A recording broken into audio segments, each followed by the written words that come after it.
Hello friends, आपका स्वागत हमारे यूट्यूब चैनल पर। फ्रेंड्स, आज की इस वीडियो में हम कक्षा 12 भौतिक विज्ञान में टॉपिक प्रत्यावर्ती धारा अल्टरनेटिंग करंट के बारे में बताने वाले हैं। यहाँ पे हम प्रत्यावर्ती धारा के बारे में बात करेंगे, प्रत्यावर्ती वोल्टेज के बारे में बात करेंगे और बहुत सारे इसके सवाल भी लगवाएंगे और आगे चल करके ट्रांसफार्मर के बारे में भी बताएंगे।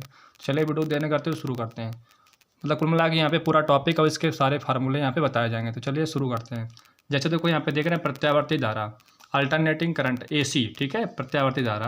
तो प्रत्यावर्ती धारा क्या होती है? तो यहाँ पे देखो इसका चित्र देख सकते हो, इस तरीके से बनाना है आप, और विथ नोट्स सहित यहाँ पे समझाएंगे, बताएंगे, ठीक है। तो वहाँ से इंपॉर्टेंट नोट्स भी बना सकते हो, आराम से फेयर कंप्लीट कर सकते हो। देखो यहाँ पे प्रत्यावर्ती वोल्टेज के कारण परिपथ में जो धारा बहती है, प्रत्यावर्ती वोल्टेज के कारण जो परिपथ में धारा बहती है वो क्या होती है? निरंतर शून्य व अधिकतम मानों की भी बदलती रहती है। निरंतर शून्य व अधिकतम मानों के बीच बदलती रहती है। इस तरीके से यहाँ पे बना सकते हो, ठीक है। यहाँ पे समय हो जाएगा, यहाँ पे जीरो है, यहाँ पे समय यहाँ पे दर्शाया जा रहा है। जीरो से लेकर के कहाँ तक है? यहाँ तक दिखाया हुआ है। तो ये देखो अधिकतम हुआ, यहाँ पे न्यूनतम हुआ, फिर ये अधिकतम हुआ, फिर ये क्या हुआ? न्यूनतम हुआ। और ये क्या है? ये वोल्टेज के लिए है और इसमें धारा के लिए बनाएंगे अभी हम, ठीक है।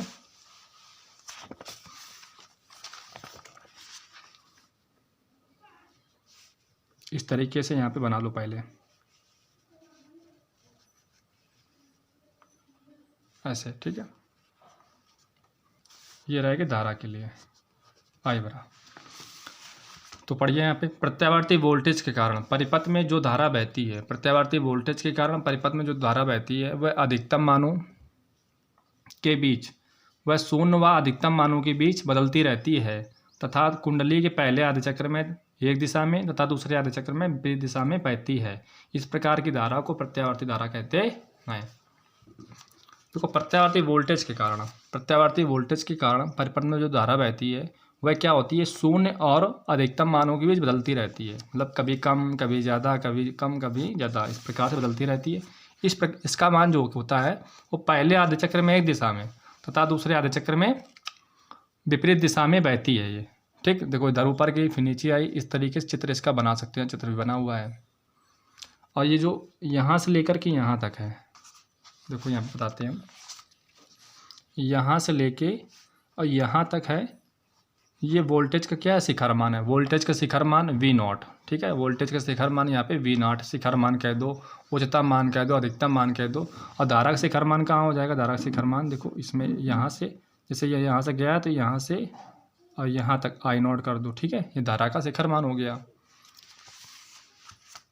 एक बार और पढ़ते हैं यहाँ पे, प्रत्यावर्ती वोल्टेज के कारण, प्रत्यावर्ती वोल्टेज के कारण परिपथ में जो धारा बहती है, प्रत्यावर्ती वोल्टेज के कारण परिपथ में जो धारा बहती है वह भी निरंतर शून्य व अधिकतम मानों के बीच बदलती रहती है तथा कुंडली के पहले आधे चक्कर में धारा एक दिशा में तथा दूसरे आधे चक्कर में धारा विपरीत दिशा में बहती है। इस प्रकार की धारा को हम कहते हैं प्रत्यावर्ती धारा। जैसे किसी क्षण टी पर प्रत्यावर्ती धारा आई बराबर क्या है? आई बराबर I naught sine omega t. I naught क्या है? धारा का शिखर मान है। आई नॉट यहाँ पे धारा का शिखर मान अथवा आयाम है। यहाँ पे चित्र बना हुआ है, यहाँ पे देख सकते हो। एक पूरा चक्कर देखो इसका, यहाँ से लेकर के यहाँ तक, जहाँ पर टी बना हुआ है, टी मतलब आवर्तकाल, ये पूरा एक चक्कर इसका यहाँ से यहाँ तक हो जाएगा। चलिए इसके बाद आगे देखते हैं। और आप देखो जैसे यहाँ पे देख रहे हो,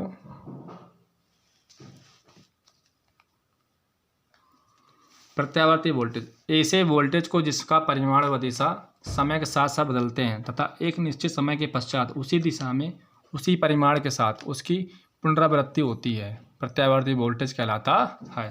जैसे मान लिया किसी समय, किसी क्षण टी पर प्रत्यावर्ती वोल्टेज क्या है? वी बराबर V naught sine omega T. देखो आई बराबर क्या होता है? प्रत्यावर्ती धारा आई बराबर होती है आई बराबर I naught sine omega T. और वी बराबर क्या होता है? वी बराबर होता है V naught sine omega T. ये प्रत्यावर्ती धारा होगी आई बराबर I naught sine omega T, प्रत्यावर्ती वोल्टेज वी बराबर V naught sine omega T. अब इसके बाद देखो वी बराबर ये निकल आया। इसके बाद प्रत्यावर्ती धारा से संबंधित परिभाषाएं, तो यहाँ पे कुछ परिभाषाएं यहाँ पे लेकर के आ रहे हैं, बता रहे हैं उनको, तो उनको भी याद कर सकते हो, पढ़ करके कंप्लीट कर सकते हो। ये शिखर मान बहुत अच्छी परिभाषा है। शिखर मान तो यहाँ वोल्टेज का भी शिखर मान रहेगा और धारा का भी शिखर मान रहेगा। चुंबकीय क्षेत्र में घूमती हुई कुंडली के एक चक्कर में परिपथ में उत्पन्न प्रत्यावर्ती धारा का मान 2 बार अधिकतम होता है। प्रत्यावर्ती धारा के इस अधिकतम मान को धारा का आयाम अथवा शिखर मान कहते हैं। इसको I0 से व्यक्त करते हैं। एक पूरे चक्कर में धारा का मान क्या होता है? 2 बार अधिकतम होता है। ठीक है, इस मान प्रत्यावर्ती धारा के इस अधिकतम मान को धारा का आयाम कहते हैं। चुंबकीय क्षेत्र में घूमती हुई कुंडली के एक चक्कर में परिपथ में उत्पन्न प्रत्यावर्ती धारा के का मान जो होता है 2 बार क्या होता है? अधिकतम होता है। जैसे देखो, एक बार यहाँ पे अधिकतम हो गया, फिर न्यूनतम हुआ, एक बार जाके यहाँ फिर अधिकतम हो गया। ठीक, इस प्रकार से आप देख सकते हैं। चलिए उसके बाद देखते हैं आवर्तकाल क्या होता है। आवर्तकाल टाइम पीरियड, आवर्तकाल अथवा एक साइकिल। तो चुंबकीय क्षेत्र में घूमती हुई कुंडली के चुंबकीय क्षेत्र में घूमती हुई कुंडली के एक पूरे चक्कर में परिपथ में उत्पन्न धारा पहले एक दिशा में शून्य से अधिकतम व अधिकतम से शून्य होती है। एक दिशा में क्या होती है? अधिकतम। एक पूरे चक्कर में परिपथ में उत्पन्न धारा पहले एक दिशा में शून्य से अधिकतम, शून्य से देखो अधिकतम हुई धारा। यहाँ पे दिखा सकते हो ये वोल्टेज था पूरा, ये वाला, और ये वाला डॉट डॉट वाला क्या था? धारा का था I0।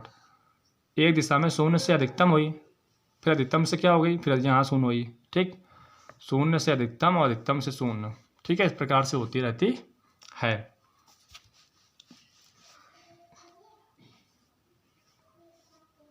इसे प्रत्यावर्ती धारा की एक साइकिल कहते हैं। और परिभाषा देखो इसकी और देख सकते हो। प्रत्यावर्ती धारा को अपनी एक साइकिल मतलब एक चक्कर पूरा करने में जितना समय लगता है उसे प्रत्यावर्ती धारा का आवर्तकाल कहते हैं। इसे T से प्रदर्शित करते हैं। ये परिभाषा और अच्छी है। प्रत्यावर्ती धारा को अपनी एक चक्कर पूरा करने में जितना समय लगता है उसे प्रत्यावर्ती धारा का आवर्तकाल कहते हैं। इसको T से व्यक्त करते हैं।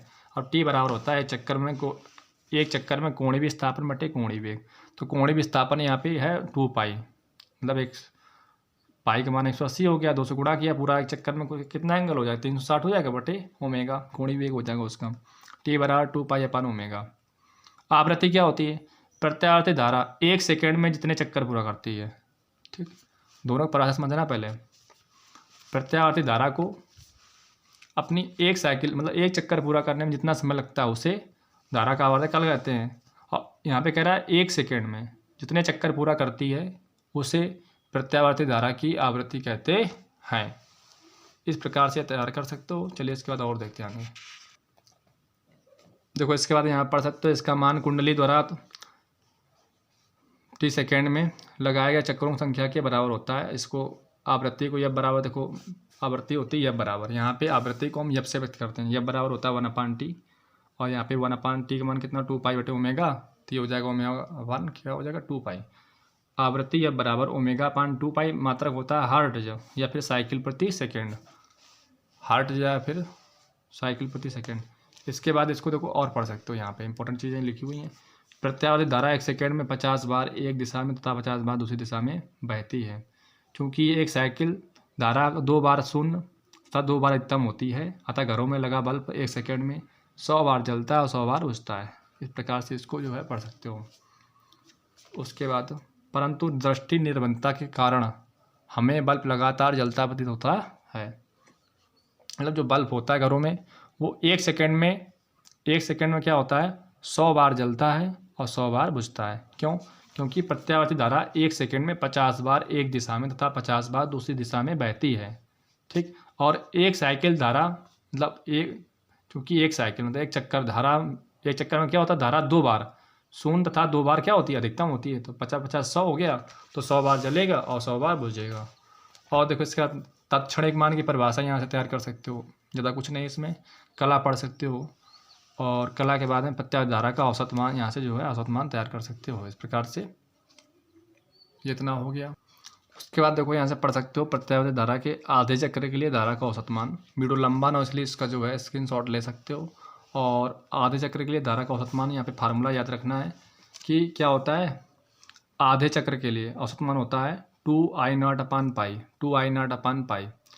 तो पाई का मान होता है 22/7 रख के अगर जब इसको सॉल्व करोगे तो निकल के आएगा 0.637 I0। दूसरे आधे चक्र के लिए क्या होगा? दूसरे आधे चक्र के लिए केवल इसमें निगेटिव हो जाएगा क्योंकि ऊपर पॉजिटिव रहेगा, नीचे की ओर निगेटिव। तो एक दिशा में धनात्मक, दूसरी दिशा में क्या होता है? ऋणात्मक होता है। और पूरे चक्र के लिए प्रत्यावर्ती धारा या प्रत्यावर्ती वोल्टेज का औसत मान क्या होता है? 0 होता है। क्यों? प्रत्यावर्ती धारा के पहले आधे चक्र में धारा एक दिशा में धनात्मक और दूसरी दिशा में क्या होती है? ऋणात्मक होती है। तो दोनों को जोड़ेंगे तो क्या हो जाएगा? 0 आ जाएगा उसका मान। ठीक, इसके बाद देखो आगे और देख रहे हैं, ये भी तैयार कर सकते हो। प्रत्यावर्ती धारा का वर्ग माध्य मूलमान। तो वर्ग माध्य मूलमान क्या होता है? प्रत्यावर्ती धारा को एक पूरी साइकिल के लिए धारा के वर्ग के औसत मान के वर्गमूल को प्रत्यावर्ती धारा का वर्ग माध्य मूलमान कहते हैं। धारा का वर्ग माध्य मूलमान होता है IRMS बराबर I0/√2 और वोल्टेज का होता है VRMS बराबर V0/√2। वोल्टेज के यहाँ पे देख सकते हो, लिख सकते हो यहाँ पे VRMS बराबर V0/√2। इस प्रकार से इसको तैयार कर सकते हो, यहाँ से कंप्लीट कर सकते हो। प्रत्यावर्ती धारा, प्रत्यावर्ती वोल्टेज यहाँ पे दिया हुआ है।